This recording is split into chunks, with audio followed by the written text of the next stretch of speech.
So ఒకట్ల స్థానంలో 5 ఉన్నప్పుడు స్క్వేర్స్ ఎలా చేయాలి? 5 స్క్వేర్ 25 యాజ్ ఇట్ ఈస్గా వేసారండి.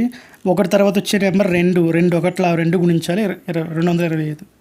5 ఉంది, 5 స్క్వేర్ 25 యాజ్ ఇట్ ఈస్గా రాయాలి. 2 తర్వాత వచ్చే నెంబర్ 3, ఇవి 2 మల్టిప్లై చేస్తే 6. 5 square 25, 3 into 4 12. 5 square 25, 4 into next number 5, 4 5 20. Next చూడండి 5 square 25, 5 into next number 6, 5 6 30. Same 25, 9 10 90. 5 square 25, 10 11 110. 5 square 25, 11 12 12 11లో 132. So next చూడండి రివర్స్ అనమాట. ఇప్పుడు వర్గమూలం కట్టాలంటే ఇక్కడ √25కు వర్గమూలం 5, దీన్ని 2 వరుస సంఖ్యల లబ్ధంగా రాయాలండి. 1 ఇంటూ 2 చిన్న నెంబర్ రాయాలి. ఇక్కడ 5 వస్తుంది, దీన్ని 4 ఇంటూ 3 అని రాస్తాం, చిన్న నెంబర్ రాయాలి ఇక్కడ. సో ఇక్కడ 5 వస్తుంది, సో 4 ఇంటూ 5 చిన్న నెంబర్ 4. సో దీన్ని కూడా అంతే, 25 అంటే వర్గమూలం 5, దీన్ని 5 ఇంటూ 6 వరుస సంఖ్యల లబ్ధంగా రాసి చిన్న నెంబర్ ఆన్సర్ వద్ది. ఇది చూడండి 5, దీన్ని 10 ఇంటూ 11 అని రాస్తాం, చిన్న నెంబర్ రాస్తే అదే ఆన్సర్. చిన్న నెంబర్ రాయాలండి. అంటే √25 వర్గమూలం 5. సో దీన్ని 2 వరుస సంఖ్యల లబ్ధంగా రాసి చిన్న నెంబర్ ఆన్సర్లో రాయాలండి.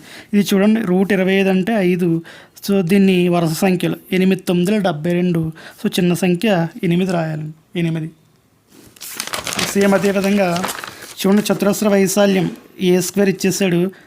ఈ వాల్యూ దాని భుజం ఎంత అని అడుగుతున్నాడు. భుజం ఎంత అంటే సో రూట్ కట్టాలండి. చూడండి √25 అంటే 5 వస్తుంది ఆన్సర్. √25 అంటే 5 వస్తుంది. మరి 156ని 12 ఇంటూ 13 అని రాయొచ్చు. సో చిన్న నెంబర్ ఎంత అంటే 12. So answer 125. అంటే చతురస్రం యొక్క భుజం A = 125 సెంటీమీటర్లు.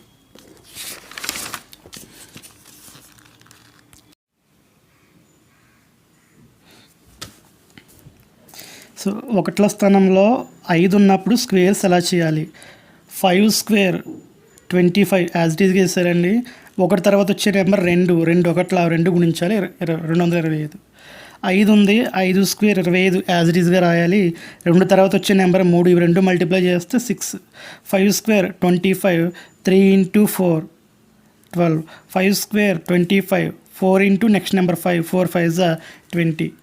నెక్స్ట్ చూడండి 5 square 25, 5 into next number 6, 5 6 30. Same 25, 9 10 90. 5 square 25, 10 11 110.